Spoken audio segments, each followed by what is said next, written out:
Shalom, selamat pagi anak-anakku yang hebat. Kembali kita belajar pendidikan agama Katolik untuk kelas 6.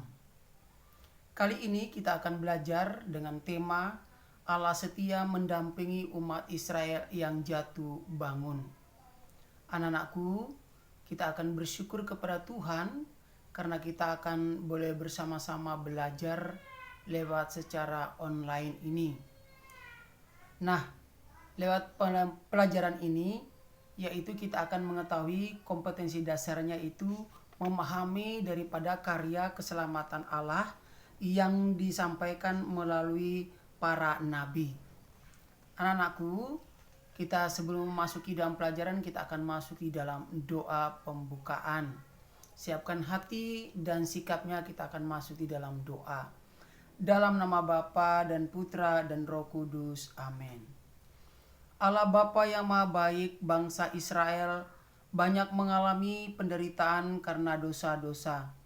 Namun demikian, Engkau tidak meninggalkan mereka. Engkau menjanjikan Mesias yang akan membawa bangsa Israel pada kehidupan yang damai dan bahagia. Berkatilah kami agar kami mampu belajar dari penderitaan dan harapan bangsa Israel akan datangnya Mesias, sehingga kami dapat merasakan kehadiran-Mu yang mendampingi hidup kami. Amin. Dalam nama Bapa dan Putra dan Roh Kudus. Amin. Nah, anak-anakku, kita sudah masuk dalam doa. Sekarang kita akan melihat daripada pelajaran kita itu langkah pertama, di mana kita akan mendalami daripada pengalaman berkaitan dengan penjajahan dan proklamasi kemerdekaan bangsa kita Indonesia. Baru saja kita boleh mengalami daripada kemerdekaan kita di COVID-19 ini, di tengah-tengah landa dunia ini, secara khusus juga buat bangsa kita boleh merayakan ulang tahun kemerdekaan kita ke-76. Nah, anak-anakku yang terkasih, kita melihat bahwa begitu banyak hal-hal yang kita alami di dalam kehidupan ya, ketika kita melihat daripada dunia ini. Mungkin dulu kita mengalami penjajahan yang begitu hebat, begitu luar biasa. Kita mengalami penderitaan, kita begitu banyak mengalami kesusahan.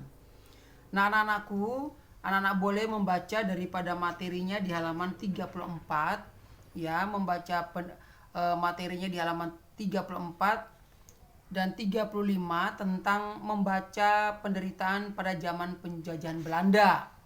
Anak-anak boleh membaca di dalam bukunya. Ya, anak-anak boleh melihat bagaimana perjuangan dan juga kehidupan bangsa Indonesia pada zaman penjajahan. Nah, Bapak akan berikan penjelasan kepada kalian sehingga kalian bisa mengerti dan memahami serta mengisi soal-soal yang Bapak berikan kepada anak-anak. Nah, anak-anakku, kita lihat bahwa hidup dalam situasi penjajahan itu serba menderita, serba susah dan sulit. Kenapa? Karena kita lihat bahwa mereka mengalami penderitaan yang begitu berat, ya. Mereka boleh mengalami penjajahan yang begitu hebat. Jadi hidup dalam situasi penjajahan itu serba menderita, tidak memiliki sebuah kebebasan. Artinya kita mau melangkah ke sana ke sini itu tidak bisa karena banyak perang, banyak penjajahan anak-anak. Kerja tidak diberi upah, ya. Pada zaman penjajah itu kerja tidak diberi upah atau tidak digaji. Nah, kesulitan makan, ya. Kita sudah kerja tidak makan, tidak dapat makan. Kita pun juga tidak mendapat pakaian, ya, dan perumahan, apalagi tempat tinggal. Nah, anak-anakku, rakyat Indonesia itu dijajah karena pada awalnya masih berpikir kesukuan. Artinya begini, orang Toraja, orang Timur, Jawa, Sumatera, itu namanya kesukuan. Belum berpikir sebagai bangsa yang bersatu. Nah, politik penjajah yang memecah belah dan mengadu domba. Rakyat Indonesia sebagian besar belum berpendidikan, ya, dan rakyat belum menyadari arti sebuah kemerdekaan. Anak-anak, rakyat mendambakan kemerdekaan agar bisa mencapai kebebasan. Artinya apa? supaya bisa bebas dari jajah, kita bisa kemana-mana dengan leluasa, ya. Hidup dalam kedaulatan dan serta hidup sejahtera, tidak ada beban. Nah, proklamasi atau pernyataan kemerdekaan Indonesia berani berarti menegaskan, ya, bahwa Indonesia itu berdaulat, memerintah bangsa sendiri, tidak diperintah oleh bangsa lain, tidak boleh dijajah oleh bangsa lain. Proklamasi kemerdekaan Indonesia menegaskan bahwa negara Indonesia memiliki tujuan, diantaranya apa? Melindungi segenap tumpah darah Indonesia, ya, mencerdaskan kehidupan bangsa, terus menjaga ketertiban dunia, dan mencapai kesejahteraan umum sebagaimana tercantum di dalam pembukaan Undang-Undang Dasar tahun 1945. Nah, anak-anak bisa memahami itu dan anak-anak bisa membaca materi yang Bapak yang berikan di dalam buku paket kalian, dan kalian bisa menjawab di halaman 37 nomor A sampai dengan E. Anak-anak boleh tulis di buku catatan kalian. Nah, untuk itu kita akan masuk di langkah yang kedua, yaitu kitab suci, yaitu mendalami kitab suci. Anak-anak boleh membaca kitab suci di halaman di dalam buku paket kalian di halaman 37, yaitu Esra pasal 1 ayat 1 sampai dengan 8. Dilanjut lagi Nehemia pasal 8 ayat 1 sampai 7. Dilanjutkan dengan ayat 10 sampai dengan 12. Anak-anak semuanya boleh membaca dengan perlahan, minta bimbingan daripada Roh Kudus, sehingga kalian bisa mengerti dan memahami tentang isi firman Tuhan ini. Setelah anak-anak boleh membaca dan anak-anak boleh akan menjawab pertanyaan di halaman 39, yaitu mendalami kitab suci. Nah, Bapak akan memberikan penjelasan kepada kalian dan kalian boleh menjawab pertanyaan-pertanyaan dengan baik. Nah, anak-anakku, berdasarkan daripada 2 raja-raja, di mana pasal 15 ayat 27 dan 29, bangsa Israel itu dikalahkan oleh bangsa atau raja Asyur. Jadi bangsa Israel itu dikalahkan oleh raja Asyur dan mengalami masa pembuangan ke Babel, ke Babilonia, ya. Bangsa Israel dapat dikalahkan karena tidak menempati perjanjian dengan Allah.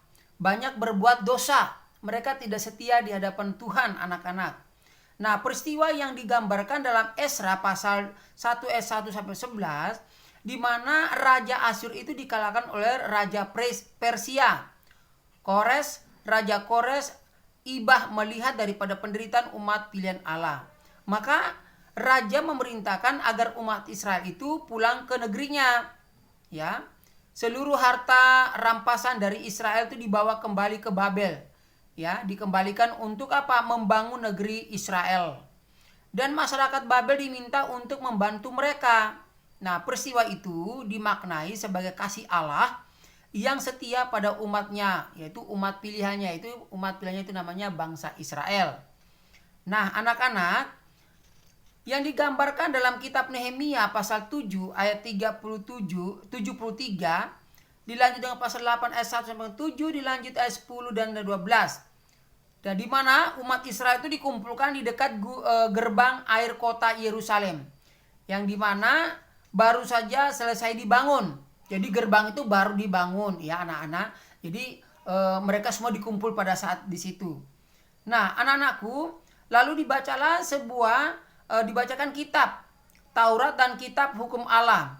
Nah, arti peristiwa itu bagi umat Yahudi yaitu bahwa Israel diingatkan kembali akan perjanjiannya dengan Allah.